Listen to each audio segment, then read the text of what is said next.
Here. Commissioner Cavell. Commissioner Erickson Galt. Here. Commissioner Taylor. Here. Commissioner Spiz. Present. Commissioner Powell. Here. Commissioner Digital is absent with notice. Commissioner Lutz. Here, You have quorum? thank you. Please join me in rising to the Pledge of Allegiance. I pledge allegiance to the flag of the United States of America, to the republic for which it stands, one nation, under God, indivisible, with liberty and justice for all. Our first order of business is approving the minutes from April 22nd. I have a motion by Commissioner Powell and I have support from Commissioner Spiz. Any comments on the minutes? All in favor say aye. Aye. Opposed? Our minutes are approved. The next item is approving the agenda. I have a motion by Commissioner Taylor and I have support from Commissioner Erickson Galt. All in favor say aye. Aye. Opposed? Our agenda is approved. We've arrived at our first public comment. This is for public comment for items on the agenda. Is there anyone wishing to speak? Then you would come to the front of the table, state your name and community, and you have 3 minutes to speak. Seeing none, this public comment is closed. We have 2 presentations today. Our first is an update from the Chief of Older Adult Services, Jim Ellison.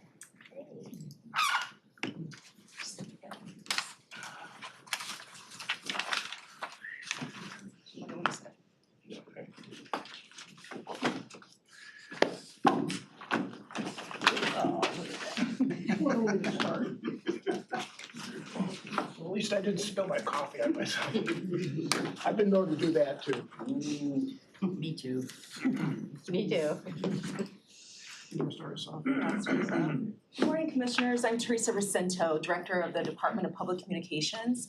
And in January, the Older Adult Services team became under my responsibility.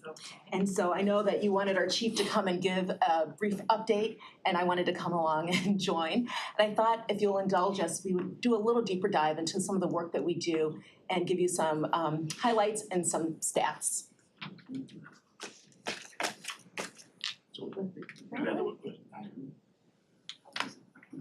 Your eyes in the back of my head. There you go. Let me get my glasses. There you go.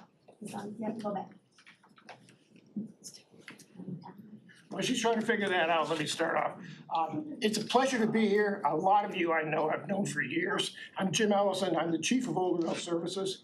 I've been in this position for a little over 2 years now. I came here from 6 years in Lansing. I was state representative for the city of Royal Oak and Madison Heights. And I was mayor of Royal Oak for 13 years. So I've got a vast experience in municipal government and how things work. So when this job appeared, it seemed like a natural fit. So far, I think I'm doing all right, but I guess you guys will be the judge of that when you get our report. But it is a pleasure to be here. This is Denisha Weathersby. Denisha, we brought on about a year ago.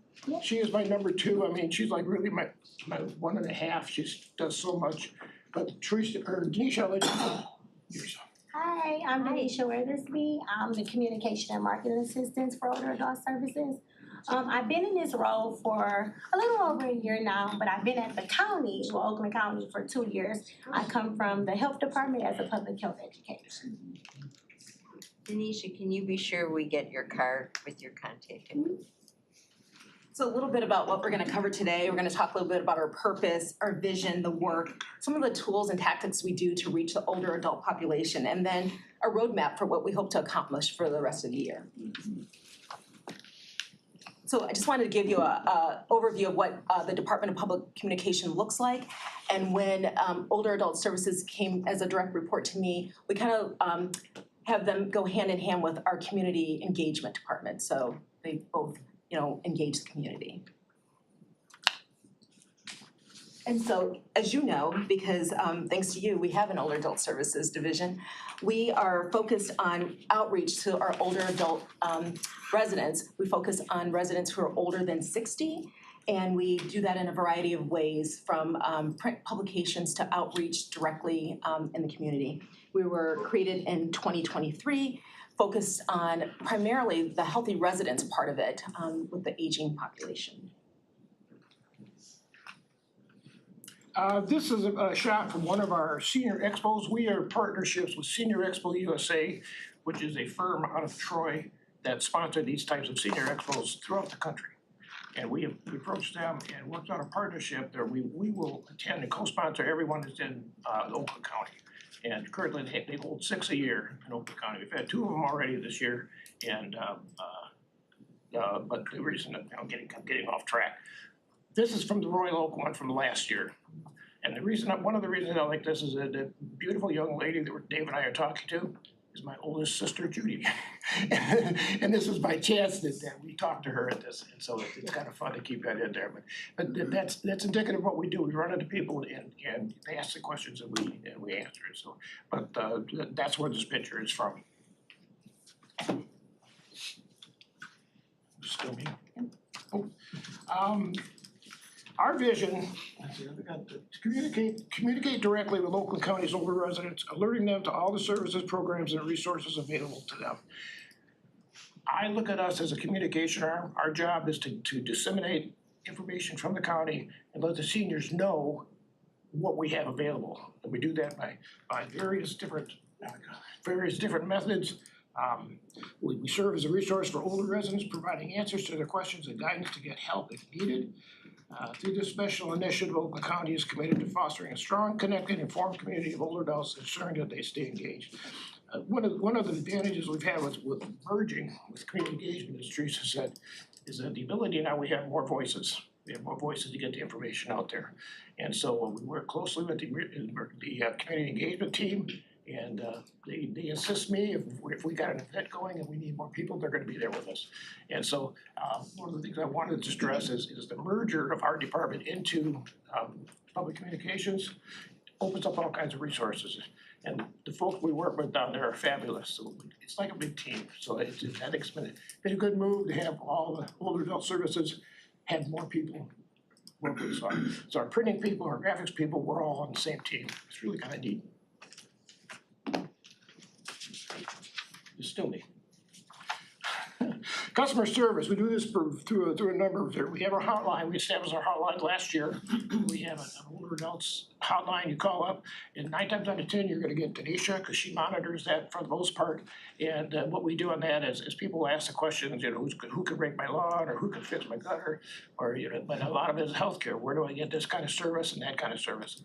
And so what we do with that is we give referrals, because we don't offer any of that service ourselves, but we're damn good at referring people. So we've got a lot of resources to send out to people and answer their questions.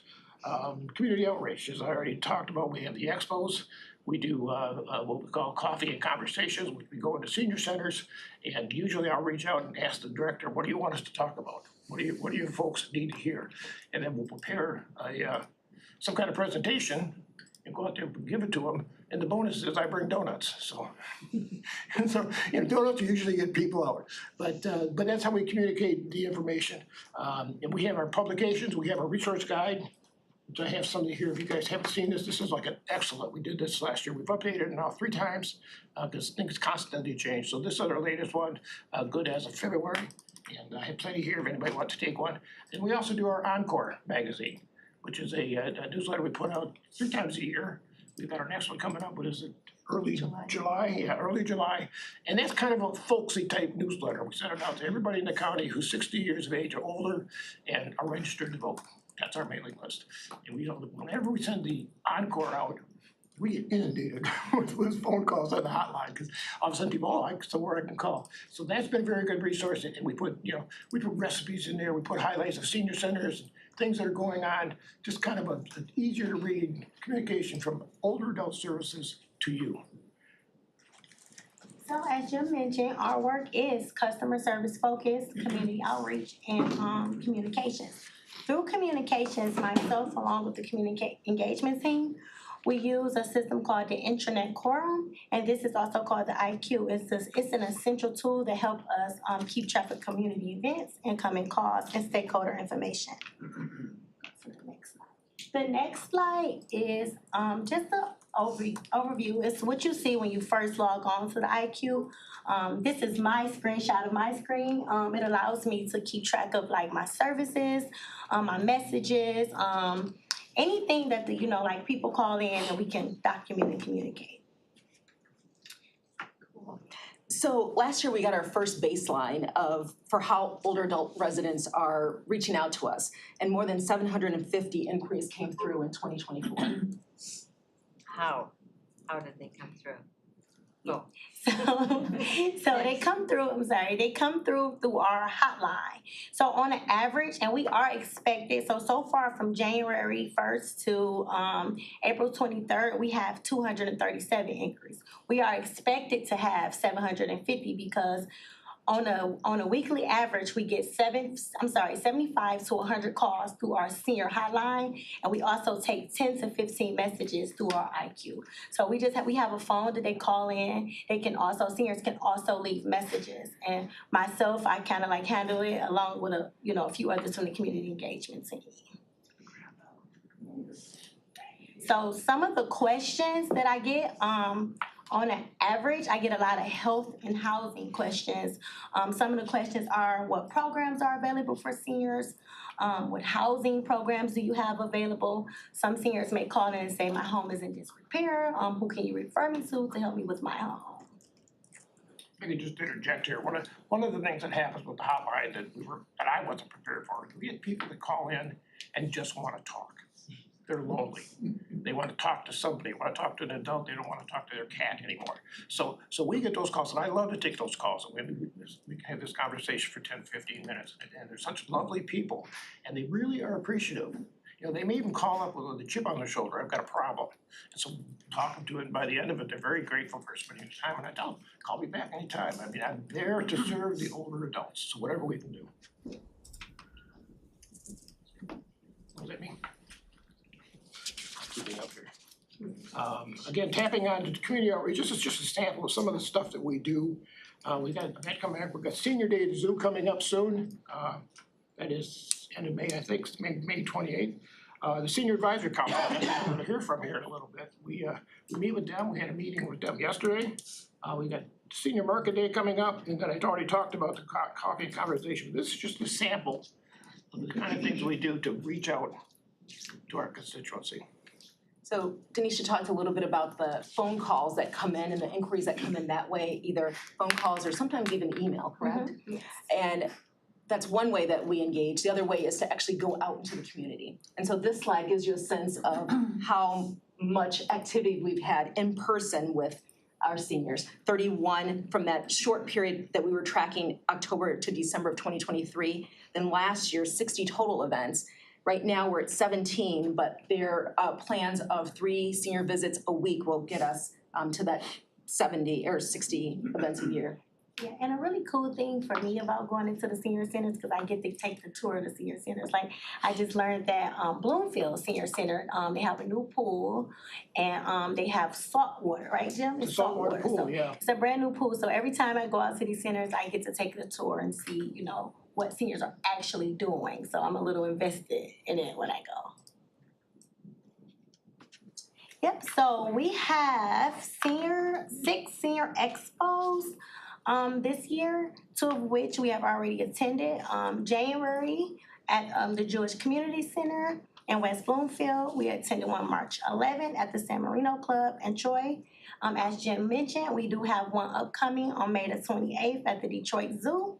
And we have 3 more later this year as well. So at these senior expos, we kind of address all kind of questions. But for me, a lot of my questions come from health. They always asking about caregiver questions or just, having wellness visits. So for me, I always either direct them to Age Waves or Oakland County Nurse on Call, which I found both to be very helpful for the seniors.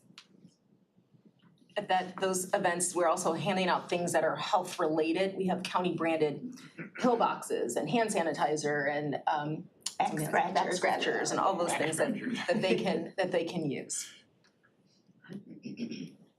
Senior Market Day. This is I attended the Senior Market Day at the Oakland County Farmers Market first time last year, and it was such a rousing success. A lot of people, and it was beautiful weather outside. So they have 2 of them. So we're doing this one again this year, and I think there's another one coming off-site it was at Oak Park last year, I'll find out where it is and we'll attend that, but that's, you know, the elderly people are coming out, they're shopping, the farmer's market is the biggest population, so, you know, let's go to them and help them with whatever they need. So we were fortunate enough to get $5 million in ARPA grants for senior issues. And so two of the things that they were able to use the funds for were events at senior centers. And so I think Commissioner Lubes and Commissioner Erickson Galt attended the ribbon cutting at the Troy Community Center where they were updating the dining room. And then the other one shows Auburn Hills, they did a renovated kitchen. So it was great to see where the money went. Coffee and conversation. I love these.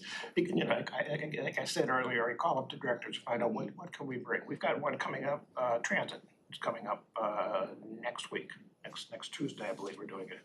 A transit. We were approached by the transit division that they've got a presentation and wanted our help to disseminate the information. So I think we've I could call around and try to set something up so that we've got 5 different transportation systems in the county: NOTA, WOTA, PEX, SMART, and the OPEC, or the OBC. So I've got 4 of those set up. So we can get targeted messages to the people who use it, you know, to NOTA people, NOTA information. So, but that's good. So it's again a partnership with another group in the county, and we're doing the same thing. Start out initiatives just this week with IT. IT wants to start a program of informing seniors about scams, internet scams. So they've got a presentation that I'm in the process right now of setting up places to go to deliver that message. And they always come with donuts.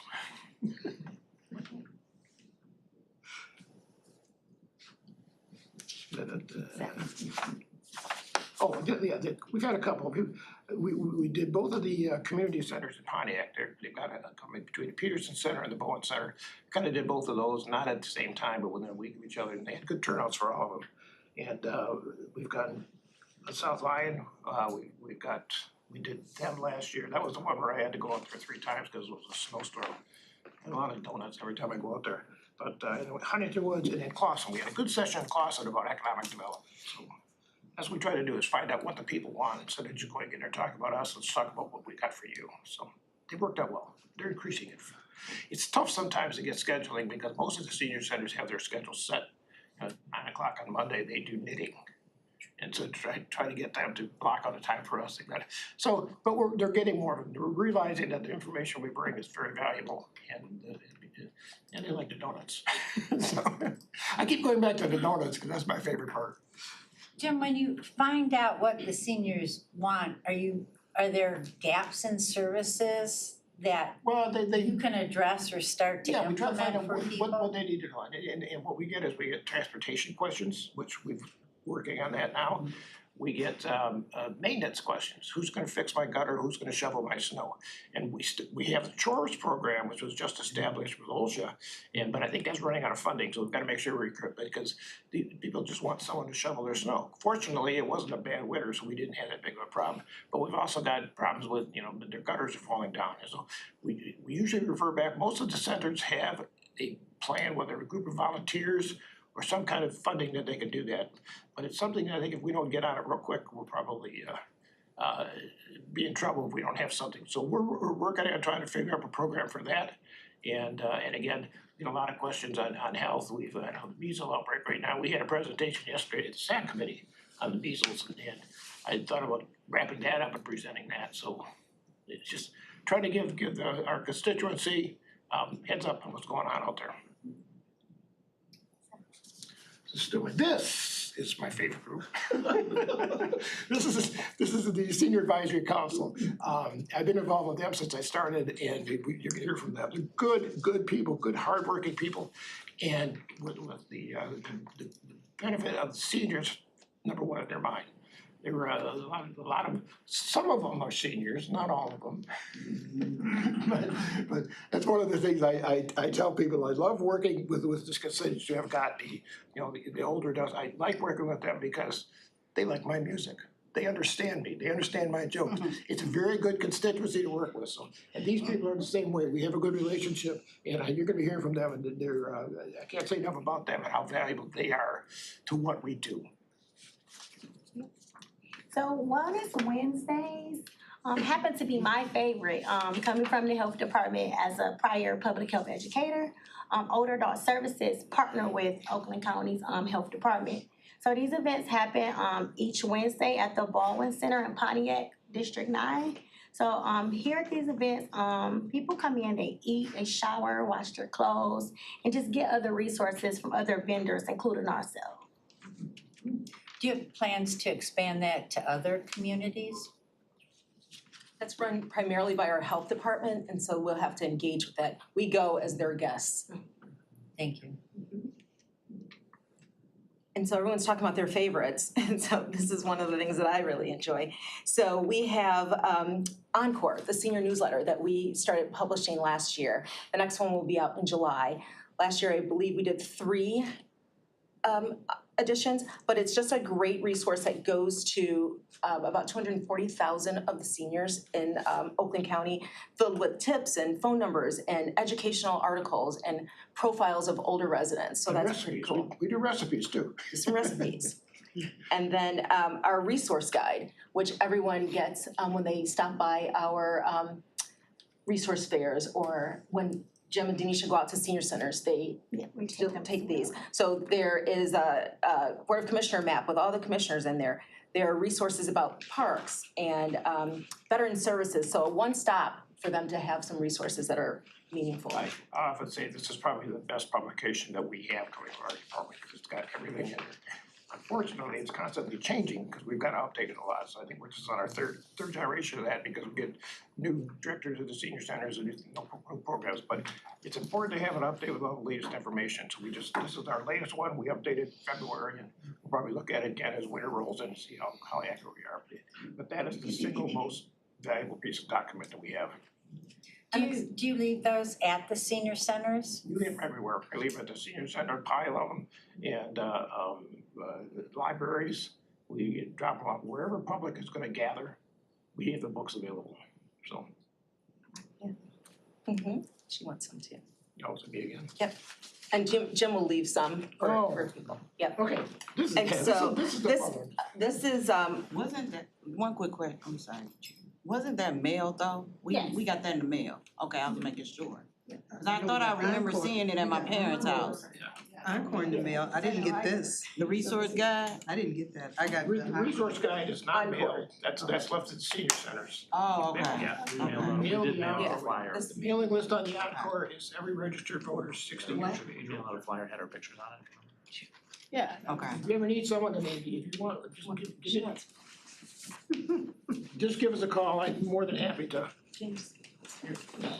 I think that they should give them to all, staff up to all. So, I just wanted to touch base on a couple ideas that we have moving forward. Some of these are still being fleshed out. But one of the things that we know is that the senior population is a growing population, that we want to make sure that there is some visibility. And so we're talking about doing a senior video, something that can be housed on our website, our Older Adult Services website, something that can be used on social media or something like that. Talking about what it's like to live in Oakland County, talking about issues that are important to them. Talking about their careers or whatever, advice for younger people. So we're gonna be having that in the works that our creative operations team hopefully can produce in the coming year. So the DIA partnership, our team actually had the opportunity to attend the DIA. What we're trying to do here is just make seniors aware of the programs that the DIA as well as the Detroit Zoo have as well for them. We want to stress to the seniors that if you are a Tri-County, that there are free entry to the DIA. So our goal is to just make sure that seniors understand that there are programs put in place at the DIA and also the Detroit Zoo for them to enjoy. One of the things we learned also is that there's free transportation. The buses will pick them up at the location that they desire. I think it's, if there's 20 or more, I believe. And so that's just really trying to amplify the services and benefits that are offered throughout the county. My turn. As Denisha said, the DIA partnership spawned our reaching out to the zoo. So we're forming a partnership with the zoo to help inform our constituency what the zoo offers. I mean, we're all paying that tax, we're all welcome in there, they're excited about talking to us, so we're gonna be meeting with them soon to expand that. Theater program, that's one of my pet projects. When I first started visiting senior centers here a couple years ago, I noticed a lot of them were held in old school buildings. And a lot of those school buildings had gymnasiums with stage.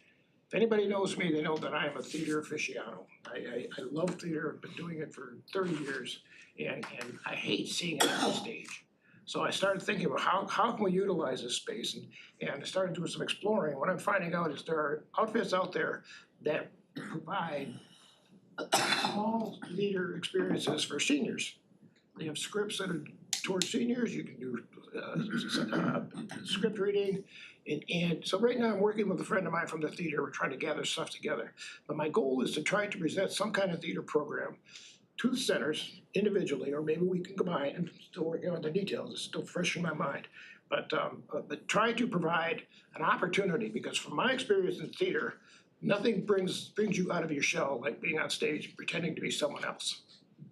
And so that's kind of what the goal is, kind of tied into the social isolation that we talked about. You give an opportunity for people to come into the centers and do something out of their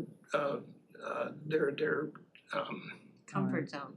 thank you, that's why we keep you around, Marcia, you already got good words. But yeah, out of their comfort zone, but again, going back to my experience, a lot of this is based on is that you make lifelong friends when you do a show together, because there's so much emotion and so much effort that you put into it. And I still have friends from 30 years ago from the first show I did, so I just think I'm trying to make it work, working with the right people, pack that research, I'm getting more and more information, so it's becoming, I talked to Teresa, I don't know if I'm gonna be able to do this, but she pushed me into it, and now I'm following up on it, getting information, and I'm really now excited that we can pull something off. And we're looking for theme shows. We talked the other day we're trying to see if there's a short script out there that can deal with internet scams. And so we can educate people on the internet, play, I love killing all those birds. No. And so one of the things that I've been challenging this team to do is when they go out and they hear about the issues that are facing seniors, what are we gonna do about them? I mean, we can do the referrals to the nurse on call, and we can do some of that stuff, but there's more that we can do. And one of the things we've been talking about is how do we engage the broader community? So for instance, Jim talked a lot about senior isolation. We know that 1 in 3 seniors, that's one of the major issues, is that they feel lonely and they're calling here and they're doing those things. So what are some of the things that we can do? And we've talked about having a series of panel discussions or series of workshops that kind of address some of the major issues facing seniors. And so the first one we would like to tackle is isolation. Whether that is bringing in experts from the community, people who can talk about suggestions and ways to get around that isolation. What is out there to do? Pickleball maybe, things, theater programs, interaction with young people who visit the senior centers. Like, what are some solutions that we can come up with to kind of address it? So that's a community conversation that we'd like to start having. One of the ideas that I was proposing involves you folks. I'm doing, this coming Friday night, we're doing a summer summit sponsored by Senator Bayers, Kavanaugh, and Polanyi. And they're bringing people in their constituency and their districts together. They've asked me to speak on transportation, so we're gonna do that. But I'm trying to project that idea, because you, the elected officials, you've got people in your district. I'm wondering if it would be a plan to have you, as the elected official, sponsor one of these forums as she talks about, and to cater to your district. I think the people that live in your district love when they interact with their elected official, and it's just something I throw it out, there's nothing, you gotta do that. We'll assist you So with that it. falls under the town hall and Yeah, the town hall related thing. top. And so health-related topics, other Yeah. things that are. Yeah, what I would also suggest, if you wanna put on that, is tap into these people too. So I think it'd be wonderful to project, I'm your district commissioner, this is your district SAC representative. So they get to know you and they know you're out there and can approach you, but that's just my idea as an old politician. So to round it out, we do have some call to actions because it is great to collaborate. And one of the things that I was thinking is that whenever you all hear about an older resident that is worthy of a spotlight in our encore, pass it along. I know that you all have senior awards that you give out. That might be a first list that we can start with.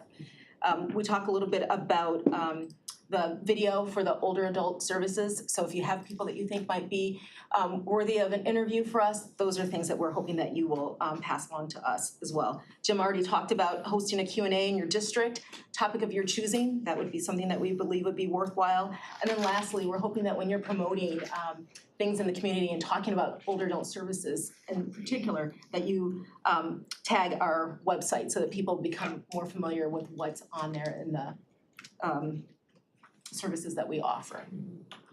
That's it for us. We're love for questions. I'd love to hear that you're looking to address the gaps in services and collaborate with the different groups for that. One item I frequently hear from seniors is the quality of food for the lunches. Yeah. Meals on Wheels Is there any, what can you do about that? Oh, that's interesting. That's the first time I'm hearing of that particular question. So I feel like that's something we can engage our health department on. Okay. Do you know? Yeah, I was gonna respond to you. So what happens is Meals on, we had this big issue, we still have it, and this young man over here helped me tremendously to investigate it. We had a meeting with Meals on Wheels, at least the Pontiac location, and what we found out is that they're underfunded. So they're stretching what they can, and then they got all these strict requirements on how they gotta put this food out, and it's not good. We're going through it with the kids' meals too. So it's just something that these federal regulations is regulating to the intervening in the taste of food, and they don't like it. So, I mean, we kind of like, it's really nothing we can do because these groups for Pontiac, we didn't have anybody else. So we kind of stuck with the one company or the group that is handling ours.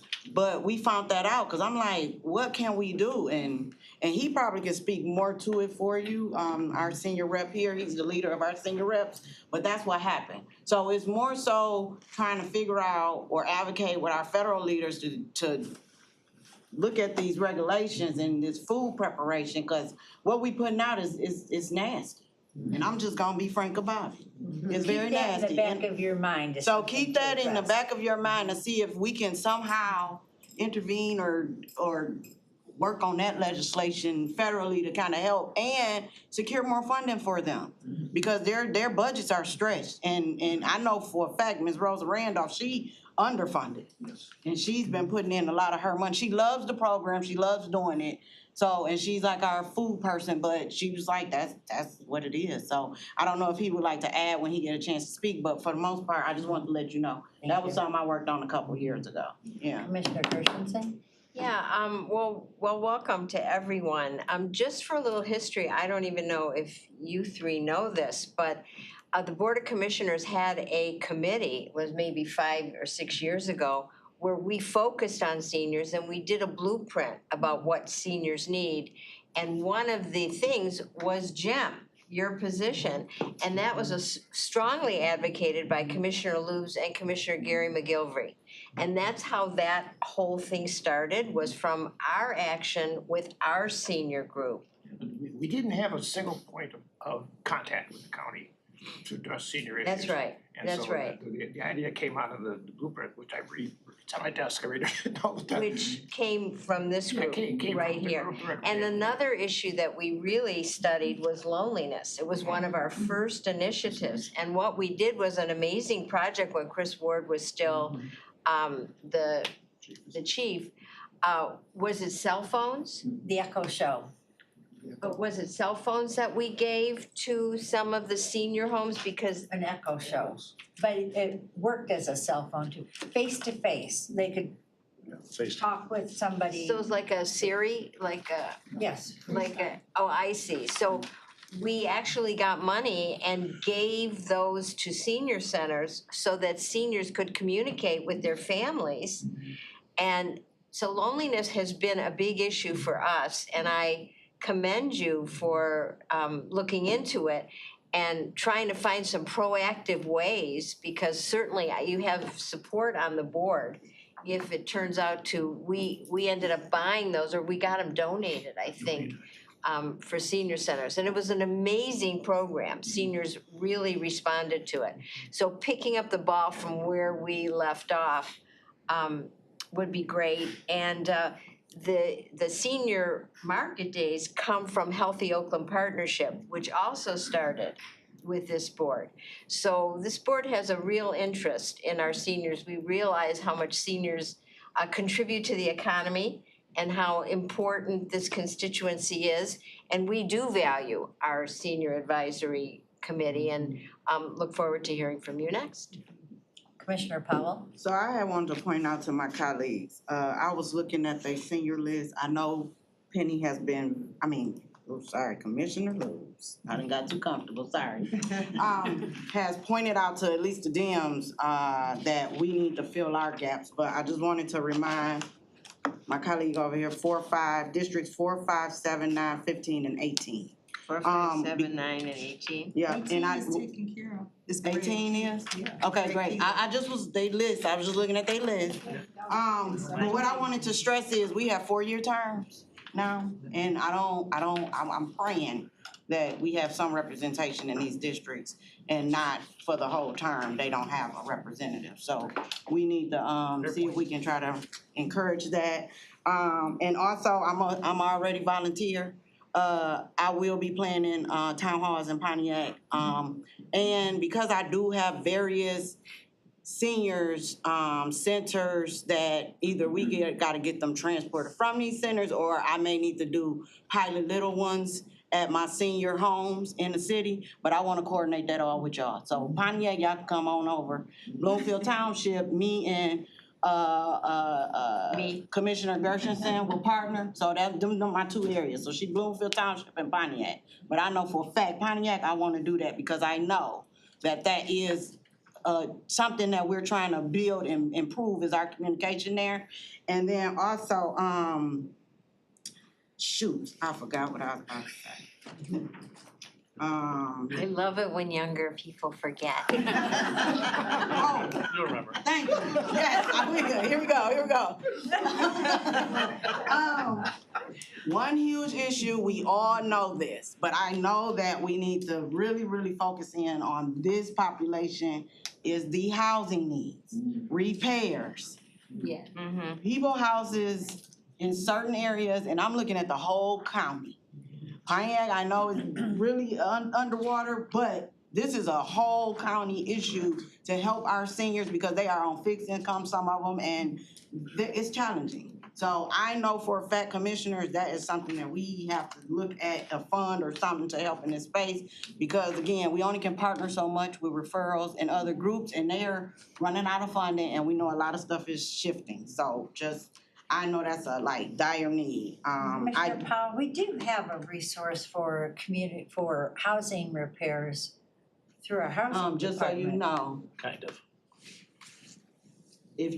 I will talk to you offline about our housing program. I'm not literally. I've used it twice, so I know it works. Yeah, but trust me, we need to go back to the drawing board Thank on you. it because of the federal Thank regulations and stuff, so I'm gonna leave that there.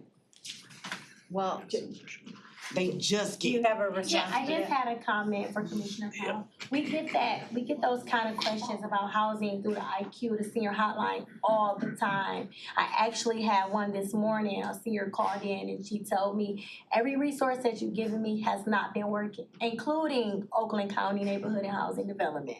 So I do think that is a big need for seniors to find a way, because a lot of them call and say, hey, my home is in disrepair, how can you help? So I do think we need help from you all, or whoever we can get help from, to help seniors, because all of the resources we've given them has not been. Well, we need to find out about yeah, because our own. it literally is the income. The income is disqualifying people. I mean, one lady in my community got denied for $300 over the income. Come on. Like that's not, that's Commissioner ridiculous. Gershenson? so That was another issue that we addressed, and the way we addressed it was, OLSA used to have this chore program that they no longer could function with. This beyond. So pardon me? It's beyond shore services. What I'm talking about, homework day, Right, but I'm just saying, that was identified as a tremendous need. So what they did is they made these toolkits that they gave to all the communities to try to establish their own shore programs.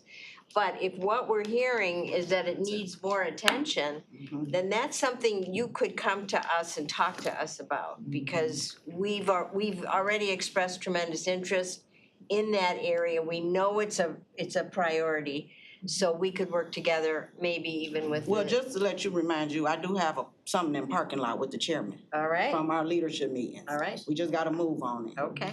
One of the problems we face in a home repair like that is costs. Because the cost of building anything is skyrocketing. So if we can figure out a way to find some incentive that we can get a group of contractors together, if we can guarantee them X amount of jobs and get some kind of discount so we can make it affordable. Because right now, especially after COVID, prices skyrocketed. Yeah. And to try to find a contractor that will go out and do repairs for what our residents can afford, they just can't afford to do it. Yeah. So I think if we as a government entity could come up with some kind of incentive for them to take on these low paying, high challenges jobs and make some kind of reward for them at the end, I think that may be a path to a solution. Thank you. All right, I think we've exhausted our questions. You have some directions to increase exploration and get back to us and we'll problem solve. Thank you for having us. Thank you.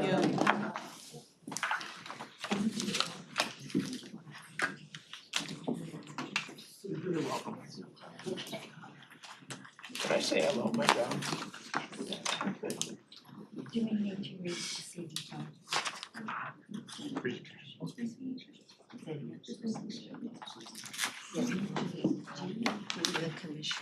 All right, our next item is in the same vein. It's an update from our Senior Advisory Council. Forrest who? Brenda Johnson? You five?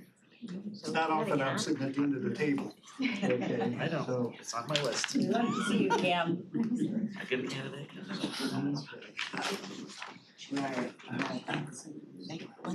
okay. Thank you. Good morning. I am Cameron McClure. I'm the chairperson and District 10 representative of the Oakland County Senior Advisory Council. I represent Commissioner Krista Nelson. Thank you for the opportunity to provide you with a 2025 SAC status report. Before I begin, I would like to have the members who are with me introduce themselves, their titles, if they're a district representative, their district, and the commissioner they represent. I'm Martha Schlesinger. For 12 years, I represented District 19 and its various predecessors. I'm now a member at large and I'm the first vice chair of the Senior Advisory Council. And I'm Sylvia Whitmer, and I represent West Bloomfield, so I'm District 11 with Marcia. And you are also the second vice chair. I have a second vice chair. Yeah, I mean, she was just elected, and so we're working with it. Okay, the calendar year 2025 has presented more challenges for the SAC than even what it experienced during the COVID-19 pandemic. The SAC's configuration is 19 members who represent our 19 district county commissioners and up to 4 members at large who perform special or support functions. The SAC was not able to hold a general membership meeting until March of 2025 due to insufficient approved nominated candidates. By March, the number of candidates approved increased to the point that we were able to schedule the March general meeting. Unfortunately, we did not have enough approved members to have a quorum, so we could not approve the December 2024 meeting minutes, nor could we schedule the SAC officer elections. In early April, we had 12 approved SAC district representatives and 2 member-at-larges approved. And we're able to schedule our officer elections and actually able to conduct business, which, when we met virtually on April the 14th. I provided a couple of handouts. The first handout that I gave you is a map of, is the current copy of the Oakland County Senior Advisory Council members map. The names of each SAC district representative, the district and the county commissioner they represent. The map also shows the 5 SADC district representative vacancies. The SAC will continue to work with the 5 district commissioners to fill these vacancies as soon as possible. The SAC has made sure that the 10 Oakland County Senior Centers, at a minimum, are receiving the same information and service that the 27 senior centers who are covered are receiving. In addition to servicing the 37 senior centers, the SAC continues to interface with all of the organizations that are listed on the back side of that handout, which includes our older adult services. And like I said, I know our time is limited. So on the backside, this list does not include those organizations or groups that each SAC district rep may interface with within their respective district, because many of us do. In 2025, the SAC added the Chaldean Community Foundation and Honor Health Services to this list.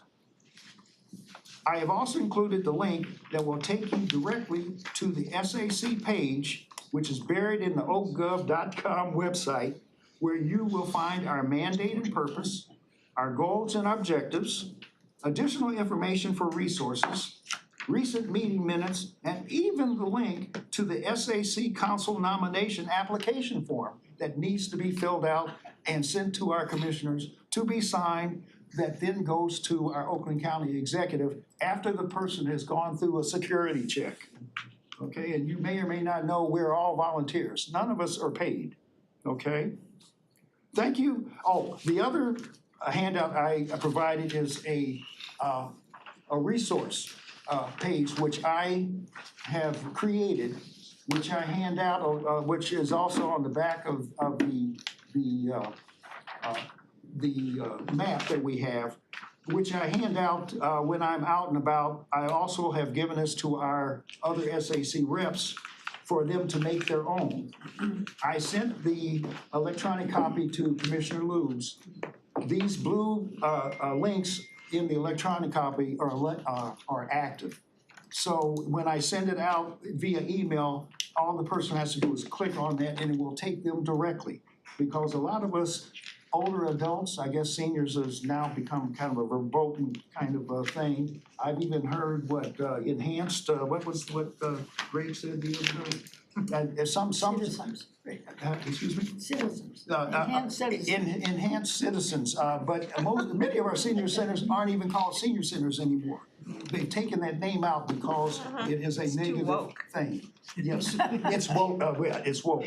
But these links will take but a lot of us older adults or whatever you wanna call us are challenged when it comes to computer anything. My grandkids know more about computers than I do. So when we're able to give them something where they can go directly to something, it eliminates the frustration that folks have. As our commissioners know, we are the boots on the ground. We interface with a lot of these organizations. They have come to us to ask us to help them. There's a lot of information out there. Unfortunately, in most cases, folks don't know how to get to it. So we work in conjunction with the Older Adult Services and many of these other groups to make sure that whatever information that they have going out, that we personally, physically take it to them. So they may get it 2 or 3 times. Thank you for allowing us to at least give you an update. Thank you, and I know my senior advisory rep spends a minimum of 8 hours a month, probably an average of 20, going out to the centers in my district and interacting with people and provides a written and verbal report on a regular basis to me, so. And your senior advisory council rep has a full-time job, Who is Yes. it? Who is it, Penny? Mark okay? Kelly, We're not all retirees. yes. Okay. Are there any other, like yesterday, it was touch and go whether we had a quorum because we had 3 of our members who had excused absences. One because she couldn't find a babysitter for her mom. One who had to take her mother to the hospital in critical condition. And the other one had to go with her grandson to his graduation ceremony. So we have excused absences, but because we are short 5 reps, it's been a challenge for us to even be able to operate as far as being able to approve anything. So we would really appreciate any assistance that we can get. I myself and our former chairperson have personally reached out to all of the commissioners. And I will actually, we will go out and, in fact, I have actually talked to potential candidates to let them know exactly what we do, okay? And then when they come on board, for those commissioners that know me, I have actually given them personal orientations, okay? So we just don't throw them off the back of the bus because it is very daunting when they take a look at all the things that we get involved in. And like I said, we're all volunteers, okay? And some of us work and some of us are taking care of their kids, taking care of their parents, and yet we find time to do what we do because it's important. And we thank you for inviting us here today.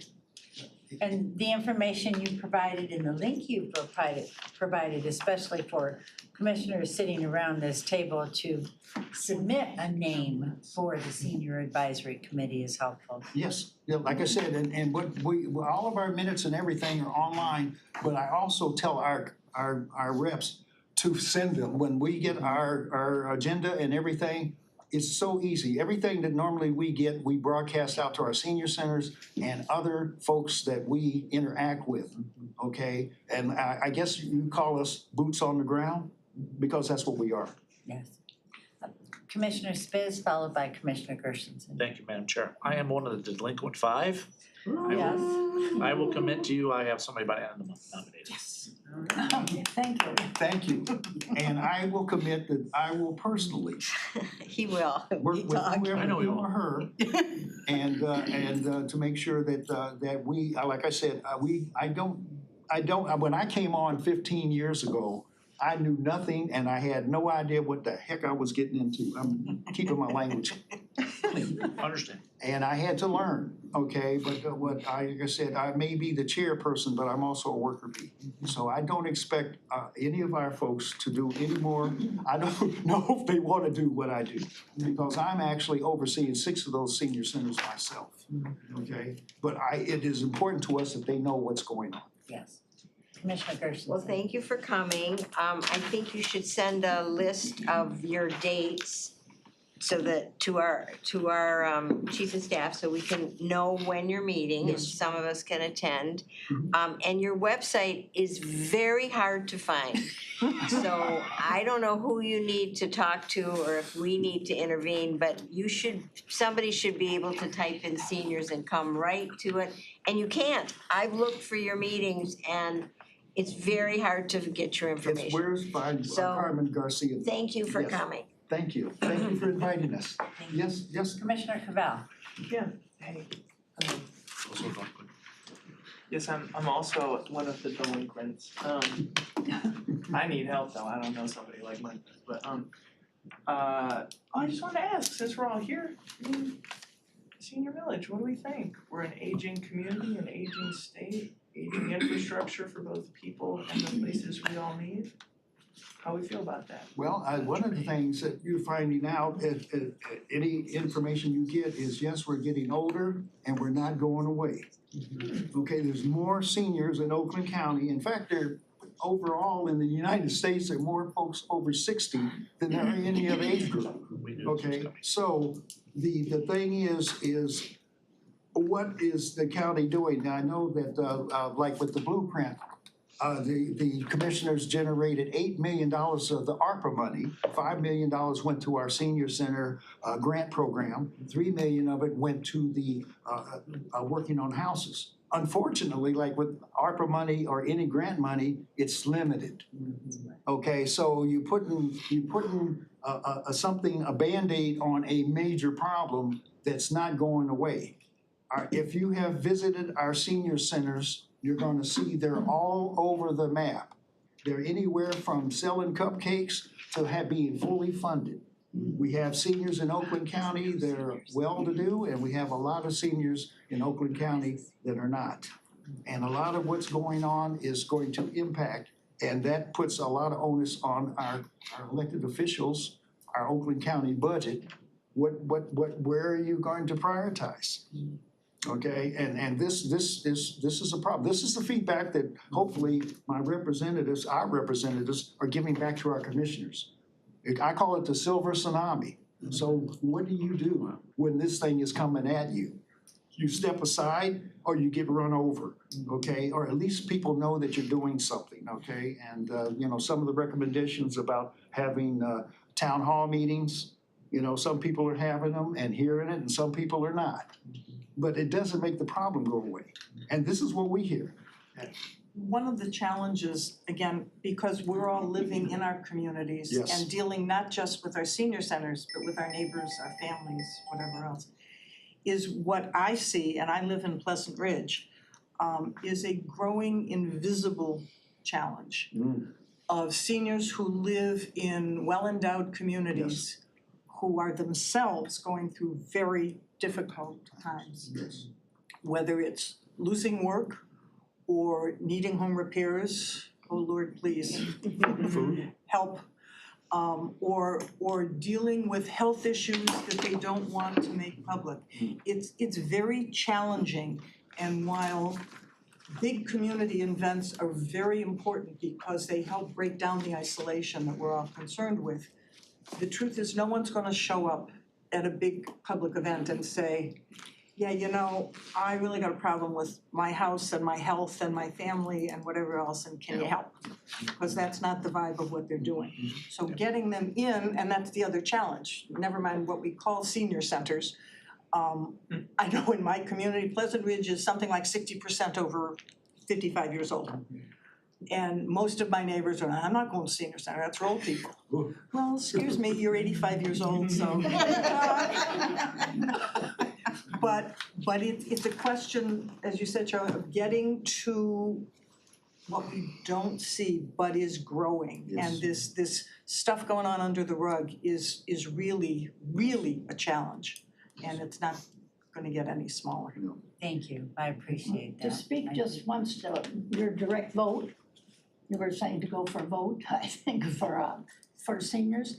I think we were surprised to go for a millage, a bond, not a millage, a bond to do something about a center. We had no center. I mean, if you talk about the senior center, some are in houses. Right. They don't have adequate places even to meet. So it's not just the title of being a senior, Right. but what am I going to? Right. What kind of space do I have to meet in? Anyway, they passed, West Bloomfield passed 25 million for the bond. And that's allowing us to update the Temporary, I know it's different. Parks and Rec building, We have one. not to have a brand new one, but to extend it in length and add a second floor. We can't do all the things we want, like having a swimming pool, but we are gonna have an area for swimming exercise at least. Yeah. So I think people are very interested. It's kids whose families they are beginning to see need a place to go. So they're interested in your vote as well. Yes. So that's direct. And it's as called far a as I can community center, it's not called a senior center, but it's going to have a senior focus. So whatever we are able to get, and like Sylvia said, many of our senior centers depend on grants, and that may be drying up. Some of our senior centers are fortunate that they have funding because the folks in their areas value and they are paying taxes. That's not every place. So it's a conundrum that there's no easy answer. So, we appreciate your allowing us to be here. We appreciate your support. And like I said, we're the Senior Advisory Council. We've been around since like 1992, and we're not going anywhere either. Thank you. Thank you, Cam, Martha, and Sylvia. Thank you. It is all very informative and an emphasis on what we need to do for a part of our population that's growing. And I think by 2035, 50% of people will be over 55 years old. Thank you. Thank you. All right, we moved on to communications. There are 8 items under communications. 3 are reports and 5 are grant applications. We have a grant application from Health and Human Services for the Michigan Fitness Foundation Supplemental Nutrition Assistance Program. The other 4 are from our district courts. 2 are from Rochester Hills for the Michigan Drug Court Program and Michigan Veterans Court Program. We have the next 2 from Novi for Sobriety Court Program and the Michigan Veterans Court Program. I have a motion by Commissioner Spiss. I have support from Commissioner Taylor. Are there any questions regarding these items? All right, all in favor say aye. Aye. Opposed? Our communications are approved. We've moved on to district court recommendations. We have 2 items, both from the 52nd First District Court in Novi. They're grant applications to the State Court Administrative Office for the fiscal year 2026 Michigan Mental Health Court Program.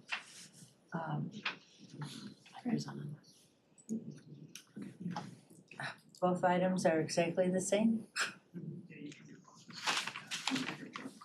Oh, for drug court. Health court. Okay, and we have Alexandra Black here to talk about these items. Second. Thank you. Support from Commissioner Spiss, second from Commissioner Cabell. Thank you. Good morning, everybody. Morning. Good morning. I'm here again for grants. As you heard, the other 2 just went through communication. The State Court Administrator's Office kind of changed things a little bit on the grant process this year as well. And so we had some grants that out of Rochester in our court that the State Court Administrator's Office basically sent an offer letter to us and said, we saw that you were able to, function with this amount of money. Can you function with this amount of money again in the upcoming year? 2 of our grants, we are gonna be able to do that. And 2 of our grants, we are expanding a bit. So the mental health court, we call it the Charlie Cavell Mental Health Court. Shout out to Charlie from way back. We're expanding, which you should be really proud about. We're asking for another liaison in that grant. We have found that our numbers are somewhat limited because we work with a Oakland County, a mental health liaison.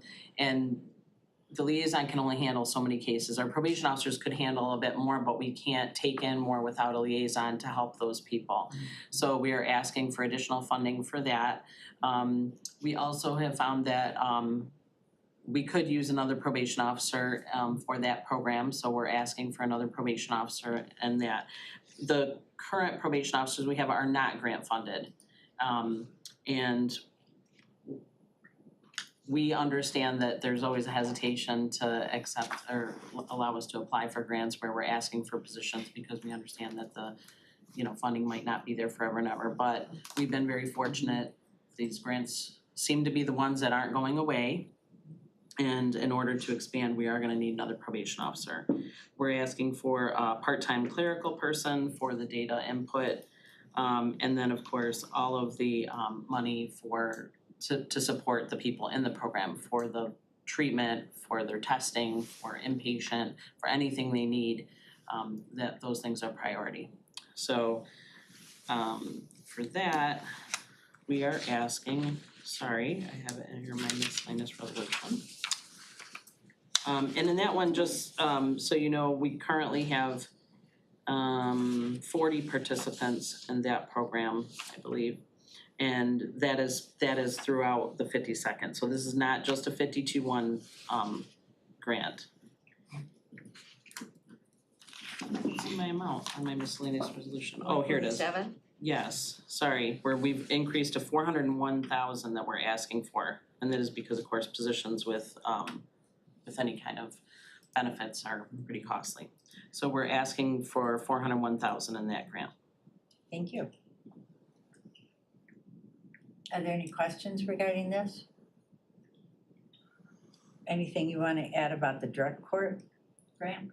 Sure, I just want to clarify when I call it the Charlie Cavell Mental Health Court, it's not because he's a participant. For the newer commissioners, he is the first commissioner in all my time I'm hitting 30 years this month, guys. In 30 years, the first commissioner to ever call me personally on the phone. The second one was Commissioner Spitz, actually. So I really appreciated when he. The last couple of weeks, Charlie and I. Weird world, It's a weird world. little scary, right? Never would have thought that, but. I believe we've. Oh, yes, I'm sorry, we have talked. Hello. Yes, Marcia, you and I have talked, well, we've talked a lot personally as well, yeah. I'm sorry, Marcia, I didn't That's mean to okay. exclude you, but Charlie was the first to reach out to me and about this program, and so it's worked out really well. We've had a lot of graduates that are very happy and their lives are much improved from it, so. And then our drug court grant, we are asking for more money in that one. They sent us, again, an offer letter with the same amount that they funded us for last year, knowing that we keep going back to them quarterly and asking for more money because it funds a position, it does fund a drug court officer position, and it's never enough money to fund the entire position, so then we have to go back to them after the first or second quarter to ask for the rest of the money to fund the position. They offered the same amount, so we had to ask for more than what they offered us. And that is funding the same things that we were funding last year. Again, providing testing for the graduations, for the incentives, all of the things for the participants, plus the probation officer salary. Thank you. Anything else? All right, would you prompt the vote, please?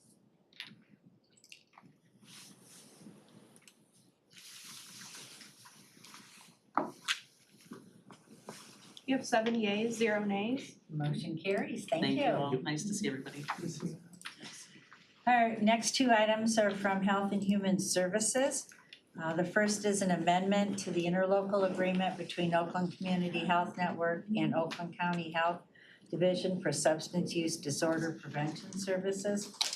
The second item is about neighborhood and housing development, a grant exception request. Application to the Michigan Department of Labor and Economic Opportunity Bureau of Administration Services for the 2025 Housing Access for Justice Involved Individuals Program.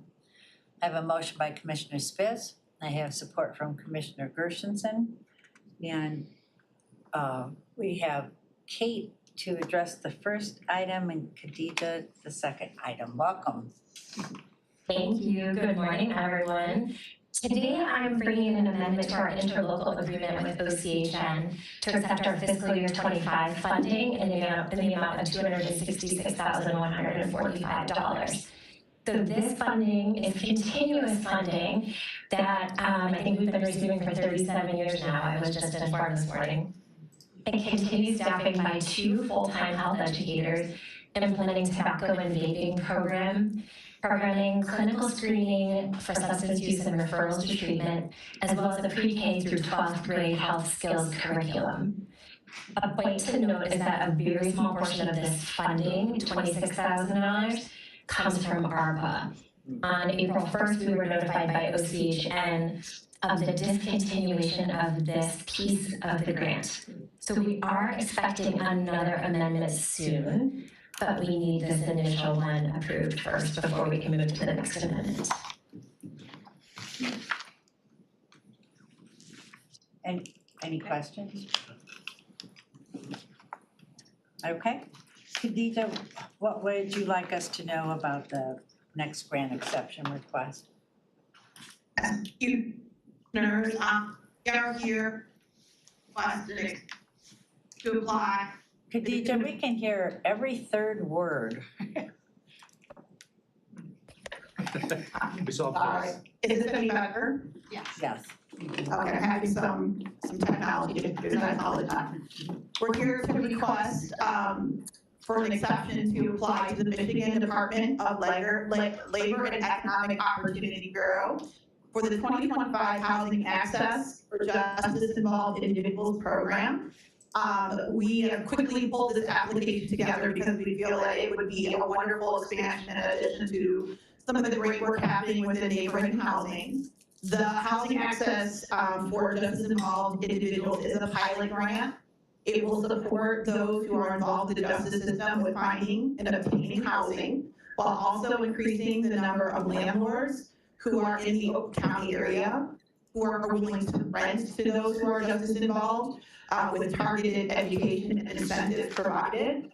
So if we were to receive this pilot, it would help us continue to build strong communities, and it would also build on those objectives that we have that are part of the Blueprint to End Homelessness work. We are going to be applying for, requesting application for $345,210 to be able to implement this work. It is an 18-month period that would start July 1st and carry through January of 2027 if full work. Is there an age group for the, for people who are justice involved?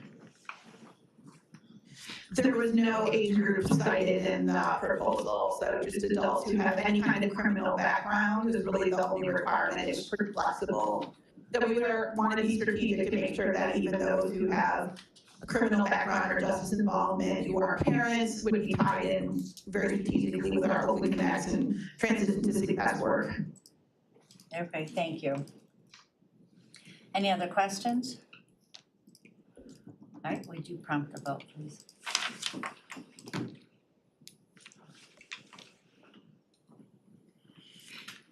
We have 7 yeas, 0 nays. All right, motion carries. Thank you. Thank you. Thank you. All right, next and last items are from our sheriff's office. There are 6 items on here. There are a few grant acceptances, transfer of ownership, and request for fleet expansion. The first is an interlocal agreement with the city of Southfield for precision driving training services. The next is a grant acceptance from the Michigan Commission on Law Enforcement Standards for the Law Enforcement Distribution Program for 2025. The next is an application to the state of Michigan for the 2026 Automobile Theft Prevention Authority. The next 2 are transfer and ownership and release of claims for 2 K9 dogs. And the last is a request for a fleet expansion. Who would like to make a motion? I have a motion by Commissioner Powell and support from Commissioner Spitz. So Good morning. many items to talk to us about today. Yes. Thank you. Gaya Pierce, Sheriff Fiscal Officer. Under Sheriff Willis. Okay, so the first item is for the city of Southfield. They occasionally reach out to us for precision driving training. The last time we did it was in 2021. The sessions we have scheduled this year are estimated to cost about $51,200, and that will be at the non-contracted rate that you all approved several months ago. Thank you. The next item. Can we ask questions as they go? Yes, please. Sure. Commissioner Spitz. Thank you, Madam Chair. Where would you be doing this training, or where would this training take place? Ford Proving Ground. That was another question, because I know we don't have. No, we don't. So no, we are always, yeah, so this is a new location this year that we're doing ours. Yeah, we're doing. Interesting. Yes. Do it on the side streets, okay. Yes, we're doing ours, yeah. I mean, as you know, I think years ago, it used to happen in the, at one point, we used the airport. We're not allowed to use that anymore. Years ago, it was in the mall parking lot. Palace of Auburn Hills. Okay, We've done several in one. so anywhere we can find at any year that it needs to happen, we find a new location that's willing to host us, so. Commissioner Cavell. Yeah,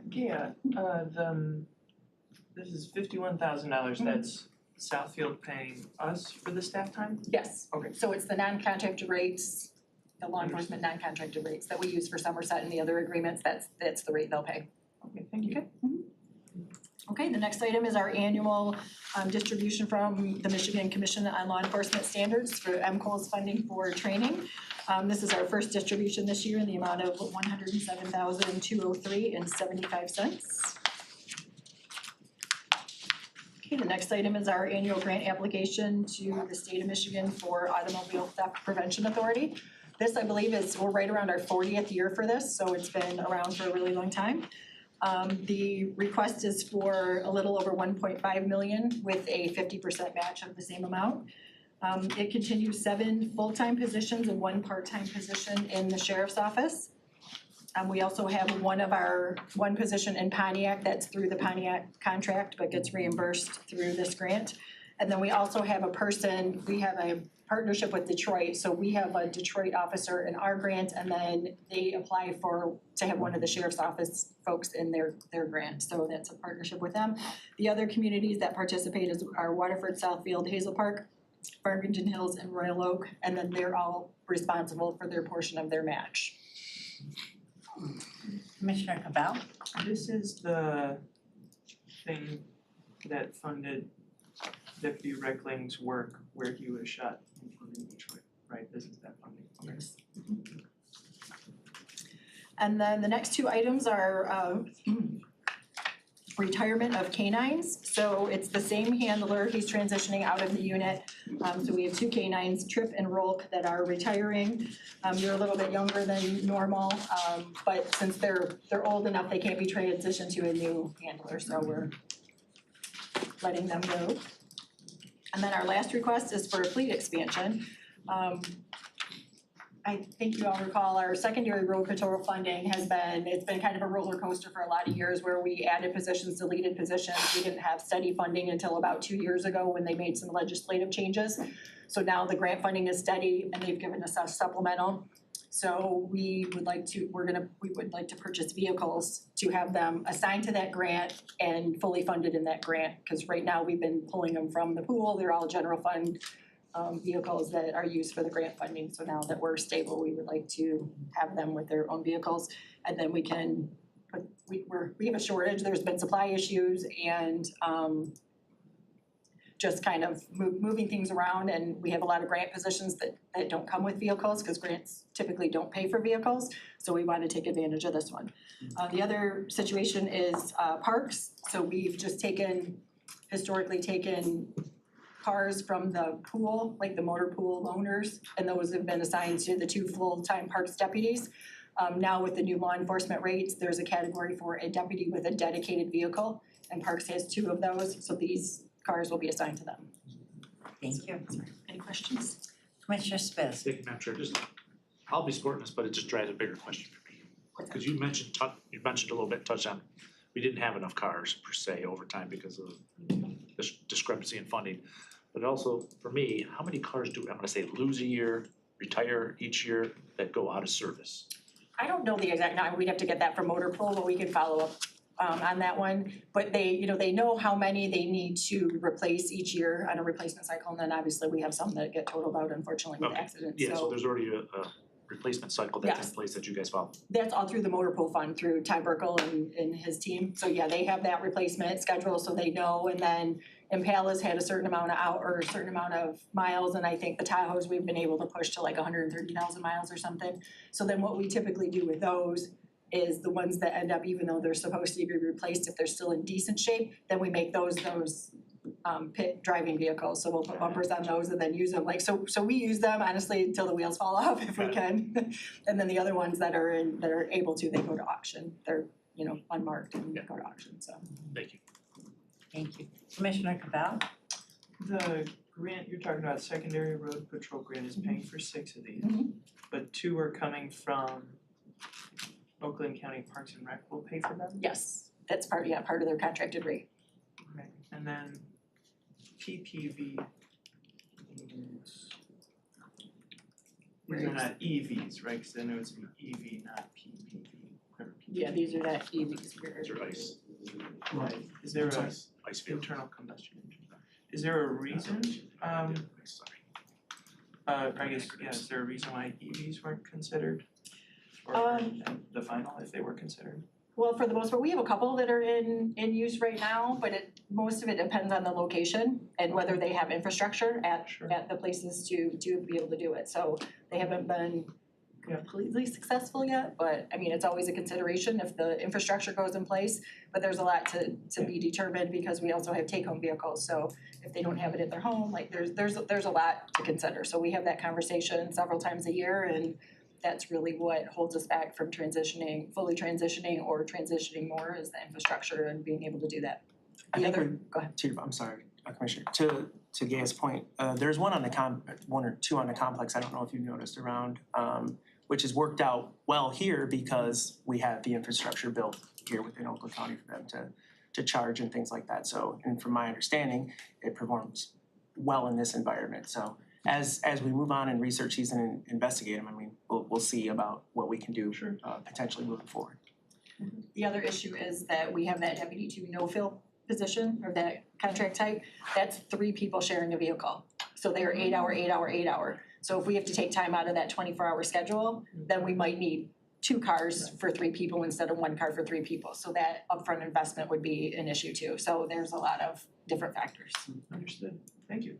Thank you. Any other questions regarding any of these items? Would you prompt the vote? Oh, can we move C to a separate vote? Can we move to C? Yeah, Yes. thanks. Do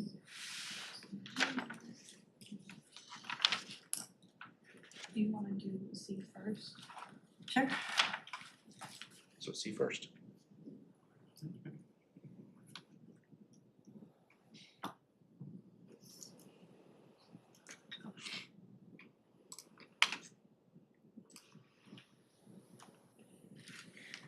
So this is just on C. This is just 11C.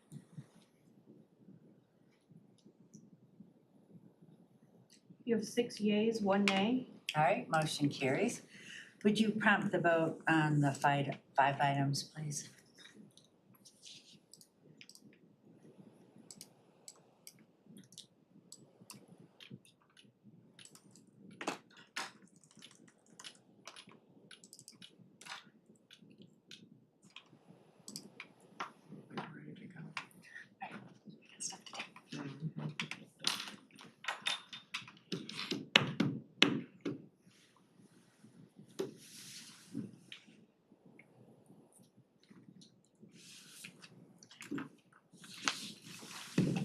Commissioner Powell.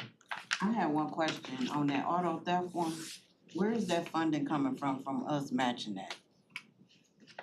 It was requiring the county to match 1.5. That's the total match for the whole grant, so that's us and the local communities. Right. So it's both of us, yeah. Local community. Yeah, so both of us have a match requirement, but yeah, the county doesn't pay the whole 1.5. You have 7 yeas, 0 nays. Motion carries. Thank you. Thank you for your Thank support. you, guys. We've arrived at our last public comment of the day, so if there's anyone from the public wishing to comment, you can come to the head of the table. State your name and community, and you have 3 minutes to speak. Thanks. Welcome.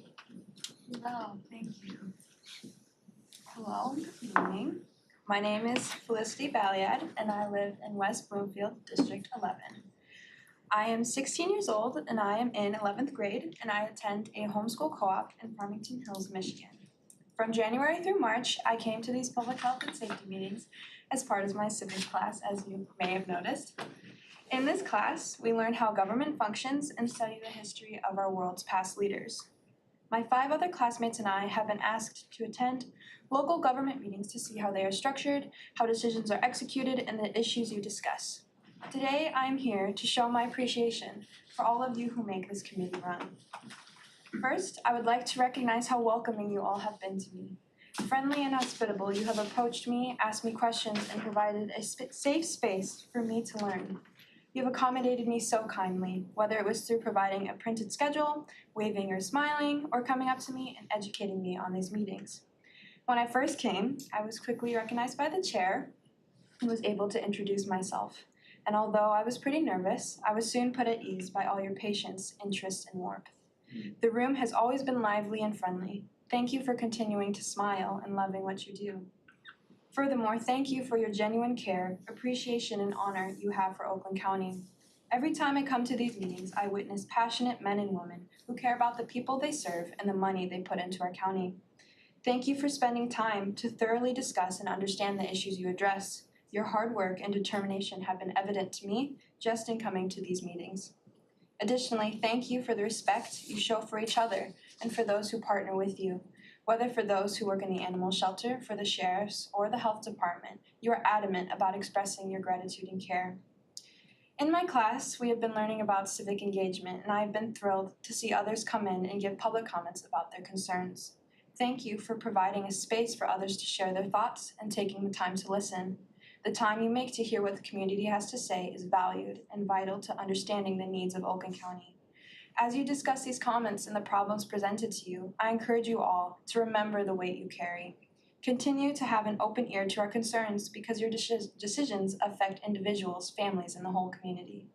In conclusion, thank you for providing a positive environment for me to learn more about my local government. By coming to these meetings, I've been able to learn more about the application of Robert's Rules, the concerns of our county, and about all of you who serve on the Board of Commissioners. Again, I thank you for being so hospitable, smiling every day, listening to the public, and caring for Oakland County. Thank you for your time.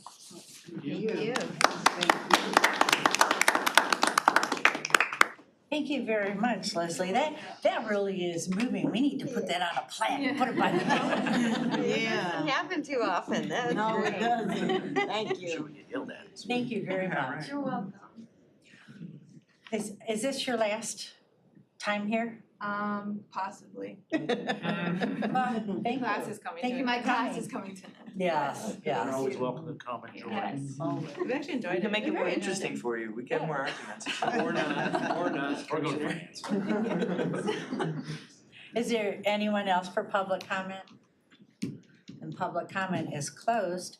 Is there, I see no other business before this committee.